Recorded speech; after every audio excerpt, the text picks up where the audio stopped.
Hello everyone and welcome to the channel. In this video, I will show you how to play Roblox in Nintendo Switch.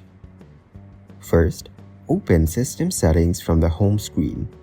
Now, navigate to the Internet and select Internet Settings. Select your connected network and choose Change Settings. Then set DNS settings to Manual.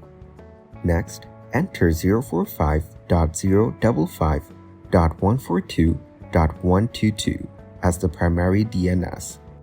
Leave the secondary DNS blank or set it to all zeros. After that, save the settings and connect to the network. Upon connection, the Switchbrew DNS page will open. Select Useful Links. Lastly, find and select roblox.com, then log in to your account. Thank you everyone for watching. Hope you got some value. Make sure to like the video and subscribe to our channel. Leave a comment down below. See you in the next one.